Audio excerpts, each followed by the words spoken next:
नमस्कार, मैं हूं आपके साथ हर्षिता और आप देख रहे हैं पुलिस वाला वेब न्यूज। केंद्रीय गृह और सहकारिता मंत्री अमित शाह ने गुरुवार को रीवा प्रवास के दौरान बसामन मामा गोधाम का निरीक्षण कर इसे प्राकृतिक खेती और गौ संरक्षण का उत्कृष्ट मॉडल बताया। उन्होंने किसानों से रासायनिक खेती छोड़कर प्राकृतिक पद्धति अपनाने का आह्वान करते हुए कहा कि इससे भूमि की उर्वरता बढ़ेगी और लोगों का स्वास्थ्य सुरक्षित हो रहेगा।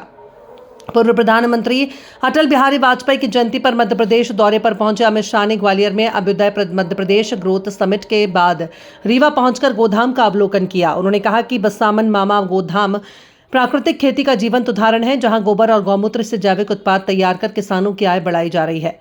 अमित शाह ने कहा कि प्राकृतिक खेती से खेती की लागत घटती है और उत्पादन बढ़ता है। उन्होंने प्रत्येक व्यक्ति से पर्यावरण संरक्षण के लिए मंच 5 पीपल के पौधे लगाने की अपील भी की। साथ ही कहा कि एक देसी गाय से 21 एकड़ तक प्राकृतिक खेती संभव है और इससे स्वास्थ्य संबंधी समस्याओं में भी कमी आती है।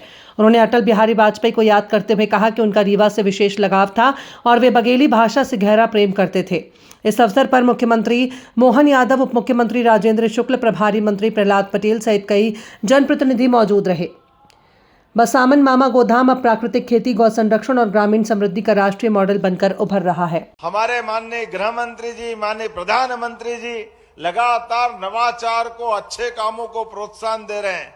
और खासकर ये बताना चाहूंगा, हमारे प्रदेश के अंदर किसानों की आय बढ़ाने के लिए, दूध का उत्पादन बढ़ाने के लिए भी बनासकांठा से नेशनल डेयरी डेवलपमेंट बोर्ड, और आप सहकारिता मंत्री भी हैं, इस नाते से किसानों की आय फसल से तो बढ़ना ही चाहिए, लेकिन दूध उत्पादन भी बढ़े और दूध उत्पादन के आधार पर घर घर व्यक्ति के जीवन में सुख समृद्धि आए।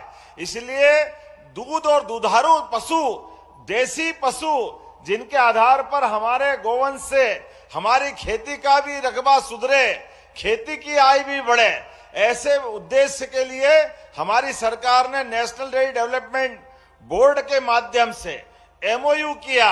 और दूध उत्पादन में भी पशु जिनका दूध ज्यादा उत्पादन होता है ऐसे अभिनंदन करें आदरणीय श्री अमित शाह जी का।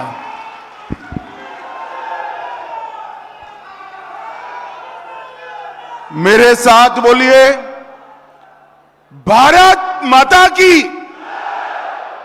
अरे भाई, विंध्य की धरती पर ऐसी आवाज क्यों है? दोनों हाथ उठाकर प्राकृतिक खेती और गौ संवर्धन के हमारे संकल्प को दृढ़ीभूत कर प्रचंड आवाज से बोलना है।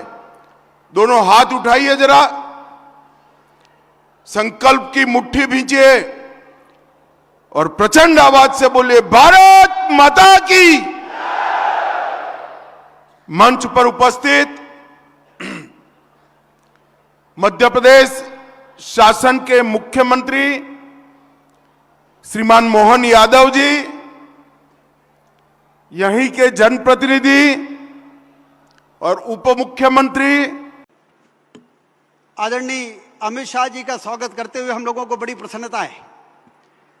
मुझे याद है जब प्रधानमंत्री नरेंद्र मोदी जी 2014 के चुनाव में बनारस नामांकन के लिए गए थे और पत्रकारों ने पूछा था, तो उन्होंने कहा था कि ना मुझे किसी ने यहाँ पर भेजा है, ना मैं यहाँ पर आया हूँ, मुझे तो माँ गंगा ने बुलाया है।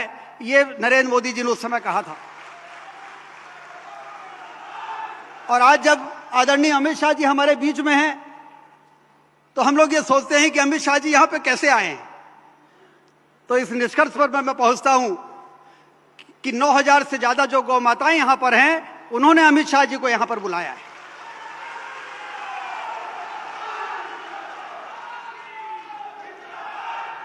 बेसहारा सड़कों में घूमती हुई गायें खेतों में जाएं, यदि गाय दूध देना बंद कर दे और खेतों में जाएं तो डंडा लेके लोग उनको भगाएं। जिसके शरीर में 33 करोड़ देवी देवताओं का वास होता हो, इस धरती में कोई ऐसा प्राणी नहीं है जिसके मलमूत्र को देख के लोग दूर नहीं भागते हो।